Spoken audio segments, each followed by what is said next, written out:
Good morning all of you, नमस्कार, प्रणाम। तो आप लोग कैसे, उम्मीद करता हूं कि आप लोग अच्छे होंगे और हमेशा की तरह फिर से आप लोगों के लिए एक नया वीडियो लेकर आया हूं। इस वीडियो के माध्यम से आप लोगों को मैं क्लास 10वीं के गणित बताऊंगा, जिसमें कि क्षेत्रमिति से संबंधित प्रश्न रहेगा और चैप्टर नंबर 13.1 का होगा, जिसमें मैं पहला सवाल बता चुका हूं। अगर आप लोग नहीं देखे होंगे तो प्लीज़ आप लोगों से रिक्वेस्ट है कि आप लोग प्ले लिस्ट में जाइएगा और वहां से देख लीजिएगा, कोई परेशानी नहीं होगी। और मैं इस वीडियो के माध्यम से आज मैं दूसरा सवाल बताऊंगा और आप लोग वीडियो में शुरू से अंत तक बने रहिएगा और एक एक चीज़ को, एक एक पॉइंट को जरूर ध्यान से देखिएगा। तो चलिए चलते हैं और आपको बताता हूँ। आगे बढ़ने से पहले एक बार बात कि इस चैनल को सब्सक्राइब कर दीजिएगा और शेयर जितना हो सके कर दीजिएगा, दोस्त में, रिश्तेदार में, सभी जगह कर दीजिएगा ताकि मेरा चैनल भी थोड़ा ग्रो कर सके। तो चलिए चलते हैं और बताते हैं इस सवाल में क्या कह रहा है, और जैसे ही सवाल कहेगा वैसे ही हम करेंगे। सवाल जैसे जैसे कहेगा वैसे वैसे ही करेंगे,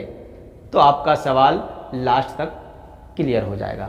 सवाल में जो कह रहा है उसी को करना है। कितना होता है सवाल में कह रहा है कुछ, कर रहा है कुछ नहीं, पढ़िए और जो कह रहा है उसी को करते चले जाइए, आपका आंसर खुद ब खुद आ जाएगा सामने। तो चलिए चलते हैं। कोई बर्तन एक खोखले अर्धगोले के आकार का है, जिसके ऊपर एक खोखला बेलन अध्यारोपित है। अर्धगोला का व्यास 14 सेंटीमीटर है और इस बर्तन की कुल ऊंचाई 13 सेंटीमीटर है। इस बर्तन का आंतरिक पृष्ठ क्षेत्रफल निकालें। कहने का मतलब है एक अर्धगोला है, अर्धगोला। अर्धगोला जैसे अर्ध बोला तो आधा समझ लीजिए।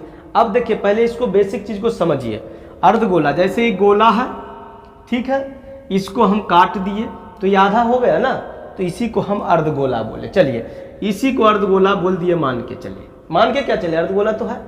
अब अर्धगोला हो गया, उसके ऊपर क्या बोल रहा है, एक खोखला बेलन अध्यारोपित कर दिया। अध्यारोपित का मतलब हुआ कि रख दिया। क्या कर दिया, रख दिया। जैसे ये स्केच देख रहे हैं, इसके ऊपर क्या कर दिए, ढक्कन रख दिए, है ना।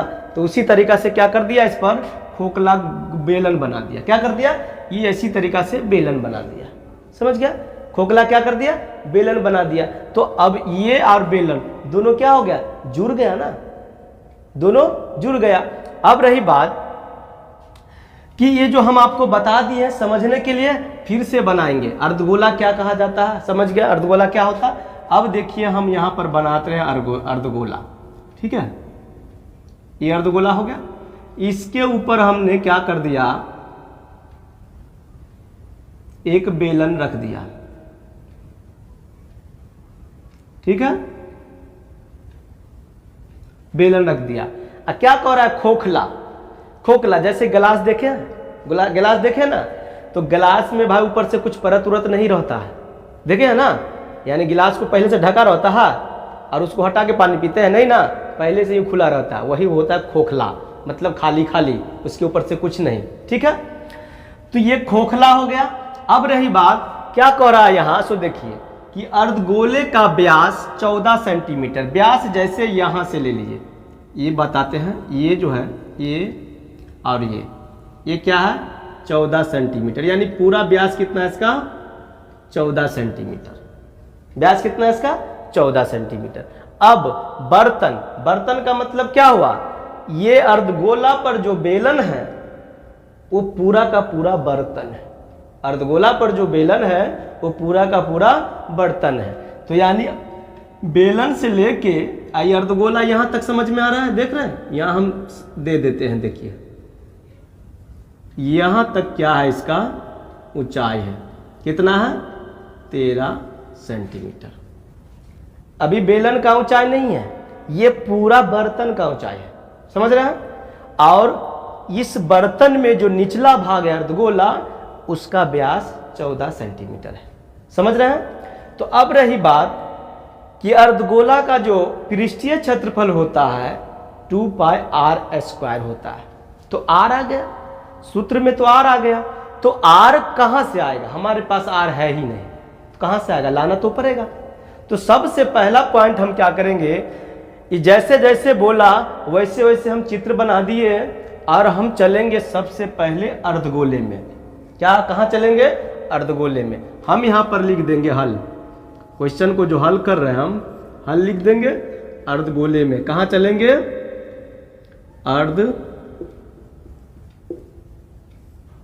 गोले में, अर्धगोले में आ गया। चलिए व्यास कितना दिया है,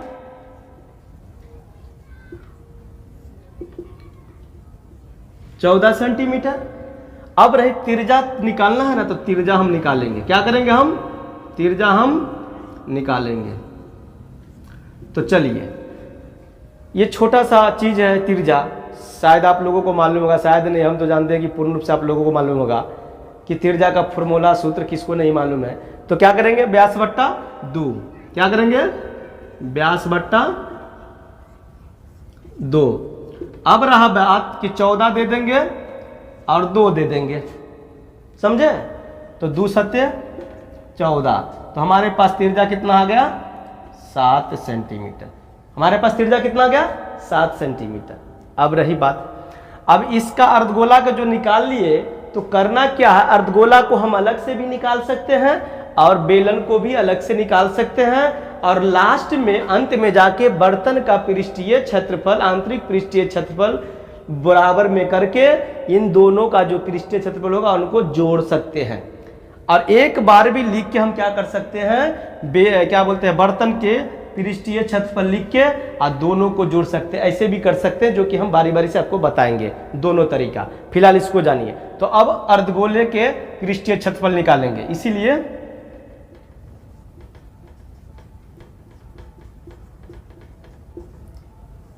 अर्धगोले का पृष्ठीय क्षेत्रफल, पृष्ठीय क्षेत्रफल, अर्धगोले का पृष्ठीय क्षेत्रफल क्या होता है, 2 पाई आर स्क्वायर। क्या होता है, 2 पाई आर स्क्वायर। क्या हो गया, 2 पाई आर स्क्वायर। अब देखिए 2, इसके आगे पीछे कोई चिन्ह नहीं रहेगा, सब एक साथ रहेगा, तो गुना तो देंगे ही। अब रही बात कि पाई का मान जब तक लिख के नहीं दे तब तक आप अपने मन से 22/7 बैठा दीजिए, कोई रोकेगा नहीं आपको। 22/7 दे दीजिए, दे दिए। आर आपके पास कितना है, बताइए बताइए, 7 है ना, 7 लिख दीजिए। 7 को क्या कर दीजिए, स्क्वायर कर दीजिए। अब क्या हुआ, 2 गुने 22/7, और 7 को क्या करेंगे हम, स्क्वायर में है तो 2 बार तो लिखेंगे ही, ठीक है। एक 7 को उड़ा दिए। अब कितना हो गया, 22 दूना 44 गुने 7, कितना हो गया, 44 गुने 7 हो गया। अब रही बात, देखिए 7 चौक यहीं पर लिख देते हैं,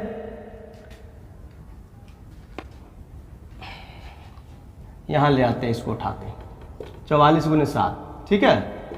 7 चौक 28, और 7 चौक 28 और 2 30, 308 वर्ग सेंटीमीटर।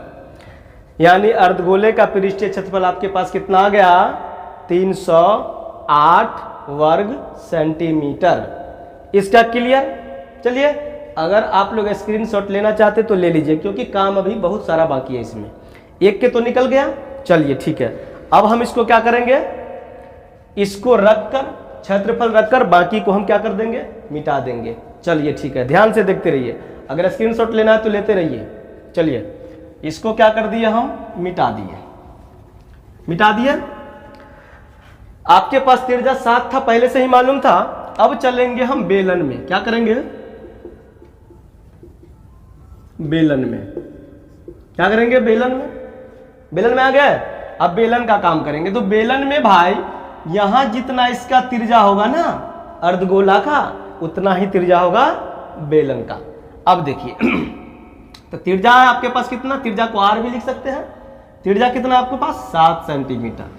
अब ऊंचाई कहां से आएगा, एच कहां से आएगा आपके पास, तो एच आएगा, ये कुल ऊंचाई जो है ना 13 को लिखेंगे, अब माइनस में डालेंगे और लिखेंगे त्रिज्या को 7, और 13 में से 7 गया तो 6 सेंटीमीटर। अब ऐसा क्योंकि अगर अर्धगोला रहे ना तो दिमाग लगा लीजिएगा, जैसे ही त्रिज्या रहेगा, कुल ऊंचाई दिया रहेगा, तो कुल ऊंचाई में से त्रिज्या को क्या करना, आपको घटा देना।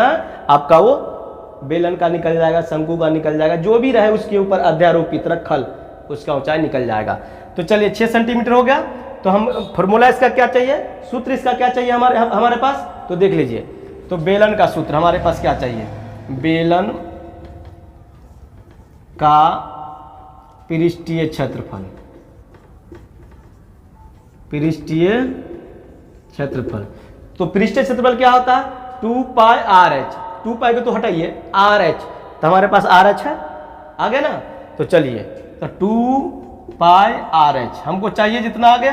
अब 2 देंगे ऐसे ही 22/7, जब तक नहीं कहें। आर अपने पास कितना है 7, एच कितना अपने पास 6, इसको उड़ा दीजिए। अब 22 दूना 44 गुने 6, 6 चौक 24 के 4 और 6 चौक 24 2 26, 264 वर्ग सेंटीमीटर इसका आ गया।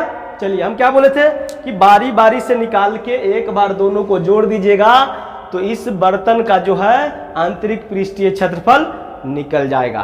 तो हम दोनों को बारी बारी से क्या कर दिए, निकाल दिए। अब इसका जो पहले निकाले अर्धगोले का कितना क्षेत्रफल है पृष्ठीय क्षेत्रफल 308 और इसका निकला 264। अब क्या करेंगे, फिर से हम मिटाएंगे, स्क्रीनशॉट ले लीजिए और देखिए अब इतना काम हो गया। अब चलिए, अब देखिए हम क्या करेंगे, लिखेंगे आप आंतरिक पृष्ठीय क्षेत्रफल क्या लिखेंगे, बर्तन का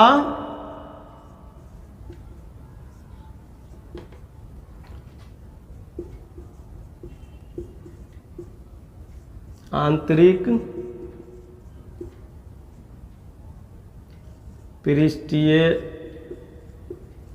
क्षेत्रफल बराबर क्या करेंगे, तो अर्धगोले का पृष्ठीय क्षेत्रफल या बेलन का जो भी लिखना है,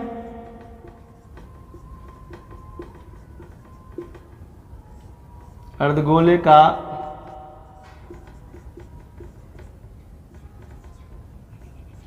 पृष्ठीय क्षेत्रफल और प्लस में बेलन का पृष्ठीय क्षेत्रफल।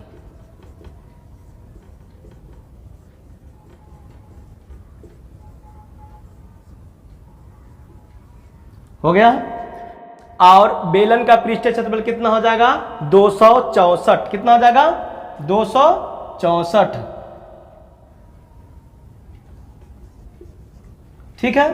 अब देखिए 3 और 2 500 हो गया और 64 8 कितना हो जाएगा 72, तो कितना होगा टोटल 572 वर्ग सेंटीमीटर।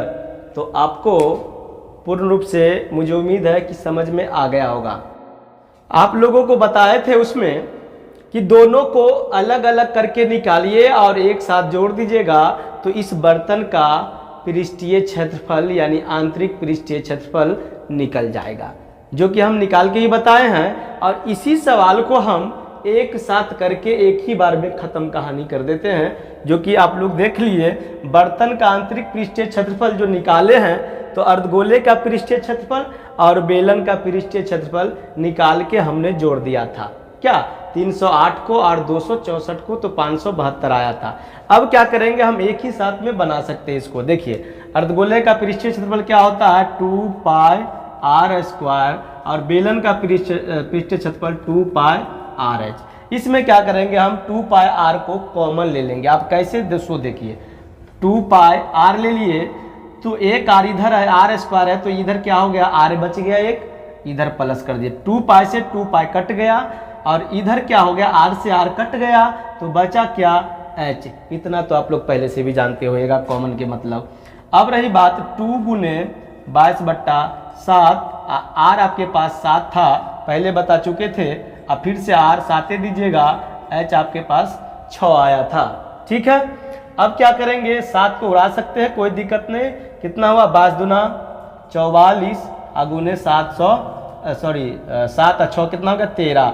44 और 13 के गुना कीजिएगा तो 572 आ जाएगा। आप लोग गुना करके देख लीजिएगा वर्ग सेंटीमीटर। यानी अलग अलग करके भी निकाले और एक साथ जोड़ दिए तो भी 572 और एक साथ निकाले तो भी 572।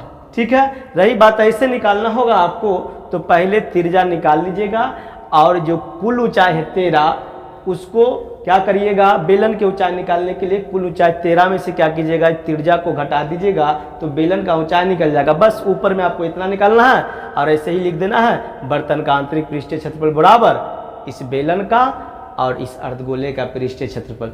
सूत्र आपको याद ही रहेगा, फटक से मार देना, कोई दिक्कत नहीं होगी। तो रही बात यह कि आपके ऊपर डिपेंड करता है कि बेहतर ये समझ में आया या बेहतर अलग अलग करके समझ में आया। तो जो समझ में आया वो आपके लिए बेहतर। चलिए इसी के साथ आप लोगों से विदा लेते हैं। जय हिंद।